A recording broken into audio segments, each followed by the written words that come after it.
This is a story about loyalty, a story about courage, a story about fighting for the right to be called an American, while being treated as an enemy. Their name was the 442nd Regimental Combat Team. Their motto was simple yet profound: go for broke. A gambler's slang from Hawaii, meaning to risk everything on a single massive effort. And that is exactly what they did. They were the Nisei, the second-generation Japanese Americans. Born in the United States, yet systematically stripped of their rights and dignity by the very government they were prepared to die for. They would go on to fight in the most brutal campaigns of the European theater, becoming dollar for dollar and man for man, the most decorated unit in U.S. military history. A testament not just to their bravery, but to their desperate need to prove their loyalty beyond any shadow of a doubt. To understand the 442nd, you must first understand the year 1941. The surprise attack on Pearl Harbor instantly transformed every Japanese American from a citizen into a national suspect. On the mainland, under the shadow of Executive Order 9066, over 120,000 people of Japanese ancestry, two-thirds of whom were American citizens, were forcibly removed from their homes and incarcerated in remote, desolate camps. Their businesses lost. Their lives upended. Imagine that crushing injustice. You are locked away, deemed an alien threat. And yet, when the call for volunteers came, thousands of young men in these very camps, and across the Hawaiian Islands, stepped forward. The famous motto, "Go for broke," originated with the Hawaii volunteers who faced less direct internment, but understood the stakes just as clearly. They knew the price of failure was the continued humiliation of their families and community. The mainland volunteers, the Katank as they were sometimes called by the Hawaii Nisei, had a different, perhaps sharper, point to prove. They were literally signing up for combat while their parents were behind barbed wire. Their early history was rooted in the highly successful 100th Infantry Battalion, a smaller, earlier Nisei unit whose valor in the North African and Italian campaigns was already turning heads. The men of the 442nd would join them, forming a concentrated force of fighting fury. Deployed to the brutal, grinding terrain of Italy, the 442nd quickly established a reputation. They didn't just meet their objectives, they broke through them. But this was not without cost. Their aggressive, sacrificial approach led to astronomical casualty rates, earning them another grim nickname, the Purple Heart Battalion. Yet, it was in the dense, freezing forests of the Vosges Mountains in France that the 442nd would cement its immortal legacy. A single, doomed American battalion, the 141st Infantry, was completely surrounded by a dug-in German force. The generals doubted rescue was even possible. But for the Nisei soldiers there was no doubt. Failure was not an option. They had one thing left to risk: everything. This is the story of how they rescued the Lost Battalion, and in doing so rescued the honor of a generation. Before Pearl Harbor, Japanese Americans had built thriving communities across the West Coast. They were farmers, shopkeepers, fishermen, teachers. They were Americans building the American dream. December 7, 1941 changed everything. Within hours of the attack, FBI agents began rounding up community leaders, Buddhist priests, Japanese language school teachers, newspaper editors. No charges. No trials. Just suspicion. The media fanned the flames of hysteria. Politicians called for removal. Military officials, citing questionable security concerns, pushed for mass evacuation. Fear and prejudice masquerading as national security. On February 19, 1942, President Franklin D. Roosevelt signed Executive Order 9066. It didn't mention Japanese Americans by name. It didn't have to. Everyone knew who the targets were. Families were given as little as 48 hours to sell everything they owned. Homes, businesses, treasured possessions, liquidated for pennies on the dollar. Take only what you can carry. They were sent first to assembly centers, converted fairgrounds and racetracks, where families lived in horse stalls. Then to 10 permanent camps scattered across America's most inhospitable deserts and swamplands. Tule Lake, Manzanar, Heart Mountain, Poston, Minidoka, Topaz, Jerome, Rower, Grenada, Gila River, These names would become synonymous with one of America's darkest chapters. Barbed wire kept Americans imprisoned by their own government. And yet, in these camps, something remarkable was brewing. Young men, second-generation Nisei, began to ask themselves a painful question. How do we prove our loyalty to a country that has abandoned us? In early 1943, the War Department distributed a loyalty questionnaire. 2 questions became infamous. Question 27 asked if they would serve in combat. Question 28 asked if they would renounce allegiance to the Japanese emperor and swear loyalty to the United States. The questionnaire tore communities apart. Some answered no to both questions, a protest against unjust imprisonment. Others saw military service as the only path to redemption. Families were divided. Friendships shattered. But thousands answered yes. They volunteered, not because the government deserved their loyalty but because their families, their community, and their own sense of honor demanded it. They would fight not just against fascism abroad, but against racism at home. The call went out: form an all-Nisei combat team. In Hawaii, where martial law prevented mass internment, nearly 10,000 men volunteered for only 1,500 spots. On the mainland, behind barbed wire, another 1,200 volunteered. These young men left their families imprisoned and traveled to Camp Shelby, Mississippi for training. They carried with them the weight of an entire community's reputation. They could not afford to fail. Camp Shelby, Mississippi. Spring 1943. This is where the 442nd Regimental Combat Team was born, but not without growing pains. The Hawaii volunteers and the mainland Katonks could not have been more different. The islanders were confident, sometimes brash, unbroken by internment. The mainlanders were quieter, carrying a burning anger beneath their discipline. Fistfights broke out. Insults flew. The Hawaii boys called the mainlanders Katonks. The sound a coconut makes hitting the ground, meaning their heads were empty.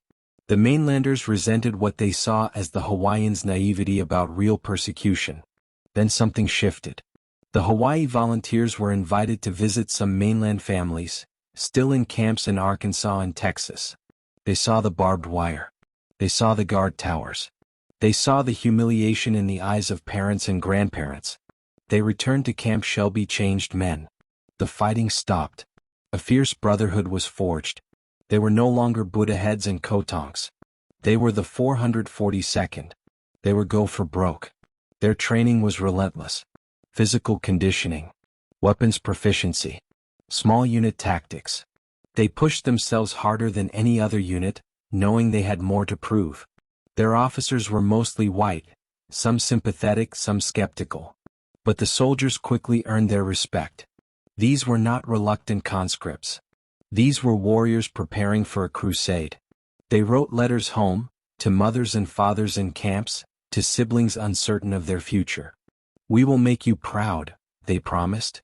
"We will prove our loyalty beyond any doubt." But before the 442nd shipped out, we must understand their predecessors. The 100th Infantry Battalion, the unit that paved the way. Formed in June 1942 from Hawaii National Guard soldiers, the 100th had already been bloodied in the campaigns of North Africa and Italy. They fought at Salerno. They clawed their way up the Italian peninsula against entrenched German positions. Their casualties were so severe that they earned the nickname the Purple Heart Battalion. But they also earned something more valuable: respect.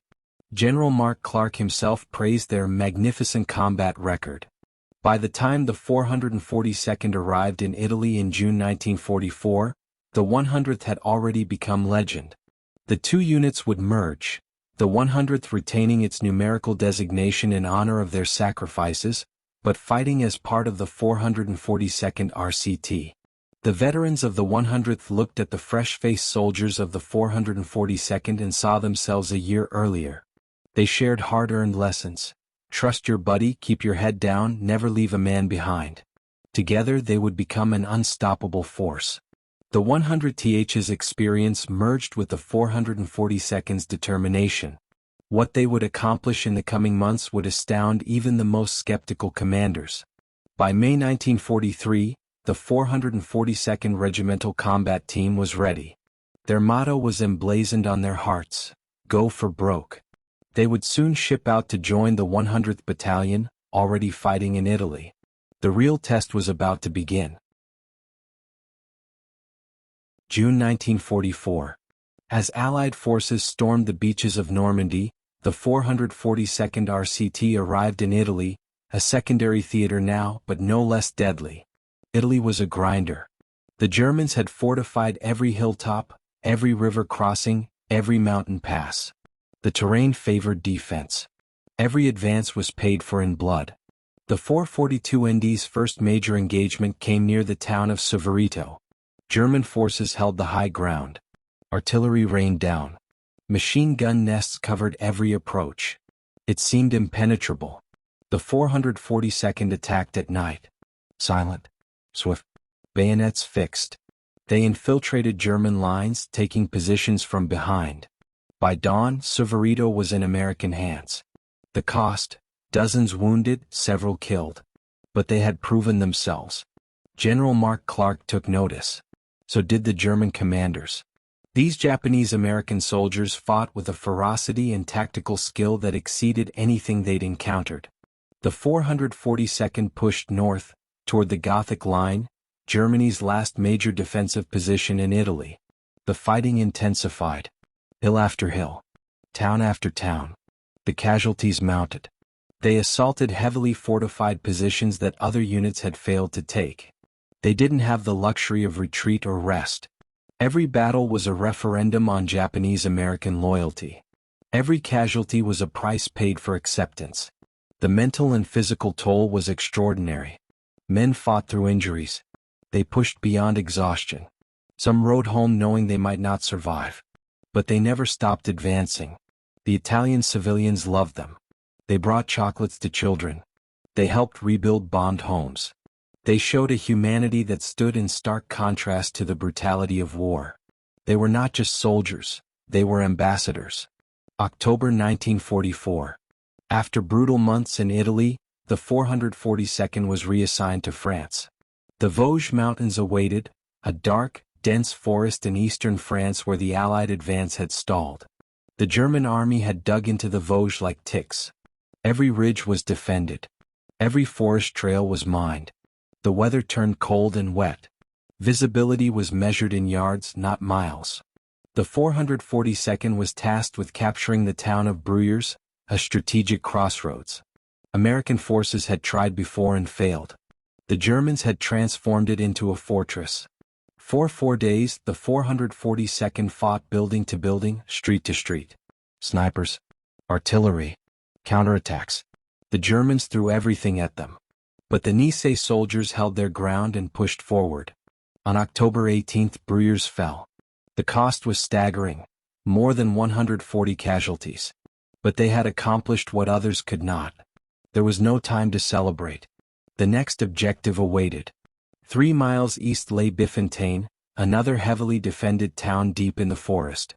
Intelligence reports indicated heavy German presence. The 442nd was ordered to take it immediately. The approach to Bifontaine was a nightmare.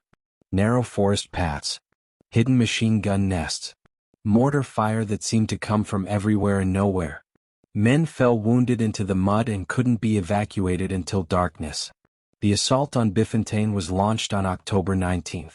The Germans counterattacked with tanks and infantry. The 442nd held by sheer determination, sometimes fighting hand-to-hand in the pre-dawn darkness. By October 20th, Bifontaine was secured. But the 442nd was shattered. Entire companies were reduced to platoon strength. Every man carried wounds, visible or not. They had earned a brief rest. They would not get it. The call came almost immediately. An American battalion was trapped deep in the forest. Surrounded. Cut off. Running out of supplies and ammunition. The 442nd was the only unit available. The 141st Infantry Regiment, 1st Battalion, had advanced too far, too fast. Roughly 275 men found themselves completely surrounded by German forces in a small clearing deep in the forest. Radio communication was spotty. Supplies were critically low. The so-called Lost Battalion, They weren't actually lost, just trapped, had been cut off for nearly a week. Previous rescue attempts by other units had failed catastrophically. The Germans knew they were coming and slaughtered them in the forest. On October 25, the 442nd received their orders: rescue the Lost Battalion. Their commanders protested. The unit was already decimated from Bruyères and Bifontaine. They needed reinforcements, rest time.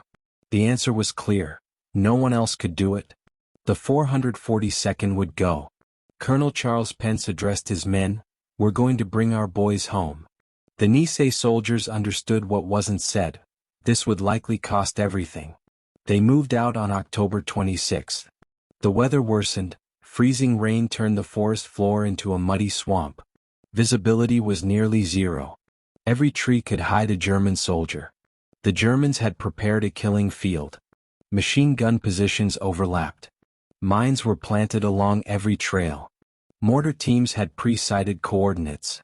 Artillery observers called down fire on any movement. The 442nd advanced yard by yard.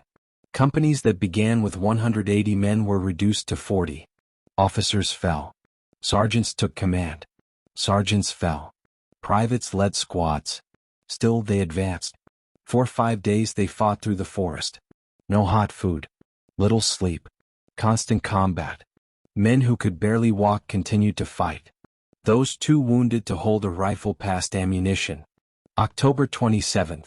The 442nd gained 800 yards at the cost of 25% casualties in the assault companies. October 28. Dense fog provided some cover but also disoriented attackers. The Germans launched counterattacks.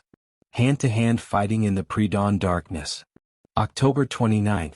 The 442nd was within a mile of the Lost Battalion.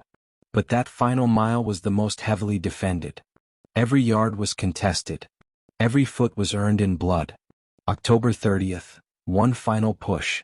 Everything they had left. One more assault. One more sacrifice. On October 30, after 5 days of hell, the first soldiers of the 442nd broke through to the Lost Battalion's perimeter. "We're here," they shouted. "The 442nd is here." The men of the Lost Battalion could barely believe it. After 7 days of siege, surrounded and nearly out of ammunition, they were free. Their rescuers looked like ghosts, mud-caked, blood-stained, barely able to stand. The 442nd had rescued 211 men, 211 soldiers who would go home to their families. But the cost was almost unthinkable. More than 800 casualties to save 211. Entire companies ceased to exist as fighting units. I Company, which had started the Vosges campaign with 185 men, could field just 8 soldiers. K Company, 17 men left from nearly 200. The 442nd had paid for the Lost Battalion's freedom with almost everything they had. Was it worth it? The soldiers never asked that question publicly. But in quiet moments, some wondered if their lives were valued differently. Would a white unit have been sent on such a suicide mission? General John Dahlquist, the division commander who ordered the rescue, called for a formation to commend the 442nd. When only a few hundred men assembled, he asked where the rest of the regiment was. Colonel Pence replied quietly, "This is it, sir. This is all that's left." Dahlquist stood in silence, confronted with the magnitude of what these men had sacrificed. The moment passed without words adequate to the occasion. What could be said? They had done the impossible. The 442nd was pulled from the line. They needed replacements, rest, medical attention. Men who had held themselves together through sheer will finally allowed themselves to feel the weight of what they'd endured. Letters home were difficult to write. How do you tell parents, still behind barbed wire, that you watched your best friend die? How do you explain that you're one of the lucky ones because you only lost a finger, not your life? The 442nd received the Presidential Unit Citation for their actions in the Vosges. It was their second such citation, an honor rarely bestowed once, let alone multiple times. The decorations poured in. Distinguished Service Crosses, Silver Stars, Bronze Stars, Purple Hearts, over 9,000 of them by war's end. They were becoming the most decorated unit in American military history. Fresh replacements arrived. More Nisei volunteers from the camps in Hawaii. They looked at the hollow-eyed veterans and understood what they were joining. Some of those veterans had been wounded multiple times and had returned to their unit rather than go home. The veterans taught the replacements the same lesson the 100th had taught them. Watch out for your buddies, follow orders but think for yourself and never, ever give up. The mission always comes first. By spring 1945, the 442nd was back in action. They returned to Italy, driving north in the final push to break the Gothic Line. The war in Europe was winding down, but the Germans were still fighting desperately. The 442nd spearheaded the assault. In just one day they advanced through what had held up Allied forces for months. The Germans called them Black Devils, a name earned through terrifying night raids and relentless attacks. They liberated towns across northern Italy. The Italian partisans fought alongside them. Civilians threw flowers. Church bells rang. After so much death, there was finally joy, fragile and bittersweet. On May 2, 1945, German forces in Italy surrendered. Days later, on May 8, victory in Europe was declared. The 442nd had fought from the beaches of Italy to the French forests to the Alpine peaks. They had survived. The celebrations were muted. Too many friends hadn't made it. Too many families would never be whole again. And they knew that back home their families were still behind barbed wire. The war might be over in Europe, but their fight for acceptance was just beginning. The story of the 442nd cannot be told without mentioning the 552nd Field Artillery Battalion, the Nisei artillerymen who provided crucial fire support throughout their campaigns. While the infantry advanced under fire, the 552nd's howitzers spoke with deadly precision. They provided covering fire, broke up German counterattacks and cleared obstacles. Their accuracy was legendary. The bond between the 442nd Infantry and the 552nd Artillery was forged in shared sacrifice. They trained together, fought together, and died together. The artillerymen faced their own dangers: German counter-battery fire, supply shortages, and the constant demands of supporting infantry under pressure. They worked in all weather, all conditions. When the infantry needed fire support at 3 a.m. in a freezing rain, the 552nd delivered. When ammunition ran low, they rationed carefully but never left their infantry brothers without support. The 552nd earned their own Presidential Unit citation and shared in the glory of the 442nd's achievements. They proved that heroism wasn't limited to those who charged enemy lines, it also belonged to those who made that charge possible.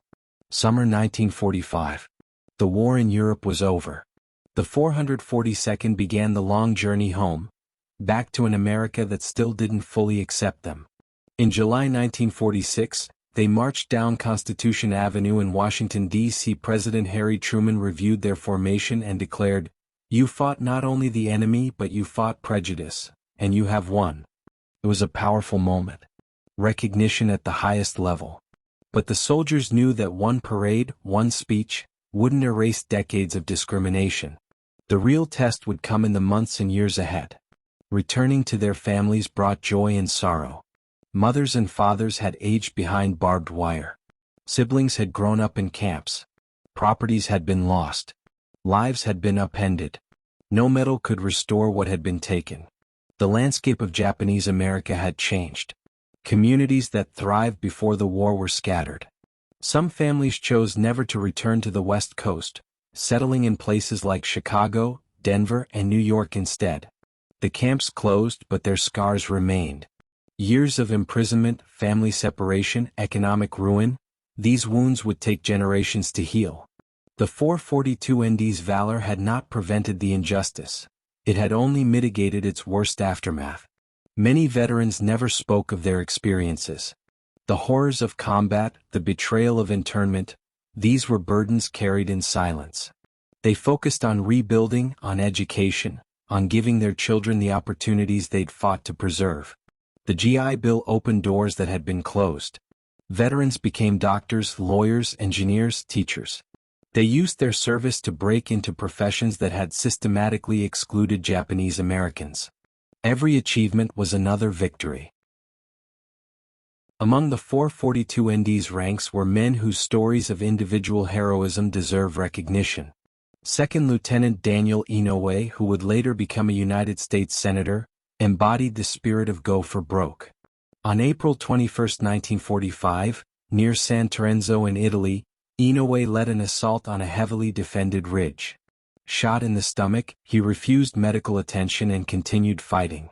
A German rifle grenade shattered his right arm while he was about to throw a grenade. Inoue pried the live grenade from his useless right hand with his left and threw it into the German bunker. He continued fighting with one arm, directing his men, until he finally collapsed from blood loss. He had destroyed 3 machine gun nests and killed 25 German soldiers. Inoue received the Distinguished Service Cross, but it would take until the year 2000, after a comprehensive review, for that award to be upgraded to the Medal of Honor. The delay itself told a story about recognition deferred. Private First Class Sadao Munimori's story was different but equally heroic. On April 5, 1945, near Seravezza, Italy, Munimori and his squad came under heavy fire from German positions. When a German grenade landed among his men, Munimori didn't hesitate. He dove onto it, using his body to absorb the blast. He was killed instantly. 2 of his squad members lived because of his sacrifice. Munimori was awarded the Medal of Honor, the only Nisei soldier to receive it during World War II. It would take another review in 2000 to award 20 more Medals of Honor to Asian American veterans, including many from the 442nd. Barney Hajiro, a machine gunner from Hawaii, single-handedly held off German counterattacks during the Vosges campaign, destroying 2 machine gun nests and covering his platoon's advance while wounded. His Medal of Honor came in 2000. These stories, Inoue, Munimori, Hajiro, and dozens more, weren't exceptional within the 442nd. They were the standard. Every man knew that extraordinary sacrifice was the price of acceptance. Every man paid it willingly. The 442nd service didn't immediately end discrimination against Japanese Americans. The fight for justice would take decades, legal battles, political advocacy, and painful reckonings with history. Men like Fred Korematsu, Gordon Hirabayashi, and Minoru Yasui had challenged the constitutionality of internment during the war, and lost. Their cases were upheld by the Supreme Court, providing legal cover for one of America's greatest civil rights violations. In the 1980s, those cases were reopened. New evidence revealed that government lawyers had deliberately suppressed intelligence reports showing Japanese Americans posed no security threat. The convictions were vacated, a vindication 40 years too late. The Civil Liberties Act of 1988, signed by President Ronald Reagan, formally apologized for internment and provided reparations to survivors. Reagan's words echoed Truman's, "Here we admit a wrong." Many veterans attended the signing ceremony. They were elderly now, with gray hair and stooped shoulders. They had waited nearly 50 years for their government to acknowledge the injustice. Some wept. Others simply nodded, as if they had always known this day would come. The memory of the 442nd became central to Japanese American identity. Schools taught their story. Memorials were erected. Veterans spoke to new generations, ensuring that both the heroism and the injustice would never be forgotten. Their story resonated beyond the Japanese American community. It became a universal story about loyalty, sacrifice, and the fight against prejudice. It asked uncomfortable questions. What does it mean to be American? Who decides who belongs? The 442nd proved their loyalty beyond any reasonable doubt. They paid in blood for the right to be recognized as Americans. But their story also asks, should they have had to? Should any American ever have to prove their loyalty through such extraordinary sacrifice? The final tally of the 442nd Regimental Combat Team's decorations is staggering, almost impossible to comprehend. 21 Medals of Honor, though only one awarded during the war itself. 29 Distinguished Service Crosses, upgraded to Medals of Honor in 2000. 560 Silver Stars, with 28 oak leaf clusters representing second awards. Over 4,000 Bronze Stars. More than 9,000 Purple Hearts. meaning many soldiers were wounded multiple times and returned to combat. The casualty rate exceeded 300%, more replacements than original members. 8 Presidential Unit Citations. The Congressional Gold Medal, awarded collectively in 2010. Recognition from France, Italy, and other allied nations. They were, without question, the most decorated unit of their size and length of service in American military history. No other regiment came close. Their decorations exceeded units twice their size with twice their time in combat. The numbers don't just tell a story of heroism, they tell a story of desperation to prove belonging. The veterans wore these honors with mixed feelings. Pride, certainly they had earned every decoration. But also sadness. Each medal represented friends lost, families broken, innocence destroyed. The price of proof had been almost unbearable. Today, memorials to the 442nd stand across America and Europe. In Little Tokyo and Los Angeles. At the Go for Broke National Education Center. In the Vosges Mountains where they rescued the Lost Battalion. In Washington, D.C. as part of the National Japanese-American Memorial. These monuments serve as reminders, not just of heroism, but of the dangerous intersection of war, fear, and prejudice. They ask visitors to remember that American citizens were imprisoned based solely on their ancestry. For years, surviving veterans visited schools, museums, and community centers. They shared their stories with younger generations, often for the first time. Many had stayed silent for decades, finally finding the strength to remember aloud. Their audiences were diverse, Japanese Americans learning their own history, but also Latino, Black, white, and immigrant students seeing themselves in the struggle for acceptance and equality. The 442nd story became everyone's story. The veterans' children and grandchildren became doctors, lawyers, politicians, artists, activists. Senator Daniel Inouye served Hawaii for half a century. Secretary Norman Mineta served in multiple presidential cabinets. Actor George Takei used his platform to educate about internment. They built on the foundation their fathers and grandfathers had secured through sacrifice. Every achievement honored those who fought. Every success vindicated those who believed in America even when America didn't believe in them. The story of the 442nd remains urgently relevant. In times of crisis, the temptation to scapegoat minorities, to question the loyalty of those who look or worship differently, resurfaces. After September 11, 2001, Muslim and Arab Americans faced similar suspicion. Japanese American veterans stood with them, sharing their experiences, warning against repeating history's mistakes.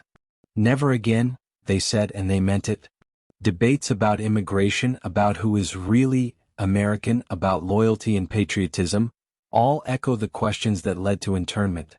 The 442nd story reminds us that answering those questions with suspicion and exclusion betrays American ideals. The Constitution they fought to defend doesn't require extraordinary sacrifice to be recognized. Rights aren't earned through blood, they're inherent. The 442nd shouldn't have needed to prove their loyalty. That they felt compelled to do so reveals America's failure, not theirs. Today's military reflects the diversity the 442nd fought to make possible. Asian Americans, Latino Americans, Black Americans, Americans of every background serve side by side, their loyalty presumed rather than perpetually questioned. The veterans of the 442nd are mostly gone now. The youngest are in their late 90s. Each passing year takes more of these heroes and with them the living memory of what they endured and achieved. But their legacy endures. In every Japanese American who serves their country without question of their loyalty. In every American who refuses to let fear and prejudice define who belongs. In every person who risks everything for a cause greater than themselves. Go for broke, risk everything on one massive effort. They did exactly that. They wagered their lives, their blood, their futures on a single bet, that America would finally recognize them as equals. They won that bet, but at a cost that should never have been asked. Their story is both triumph and tragedy, heroism and heartbreak. They proved their loyalty. The question is, did America deserve it? This was the 442nd Regimental Combat Team. These were the men who fought 2 wars, one against fascism in Europe, another against racism at home. They won both, though the victory was bittersweet and the price was almost unbearable. They were the go-for-broke soldiers. They risked everything. They lost nearly everything. And in doing so, they secured something that should have been theirs by birthright: the right to be called Americans without qualification, without suspicion, without having to prove it in blood. Their story is America's story, a story of both our failures and our capacity to overcome them. A story of how far we've come and how much further we still have to go. A story that must never be forgotten.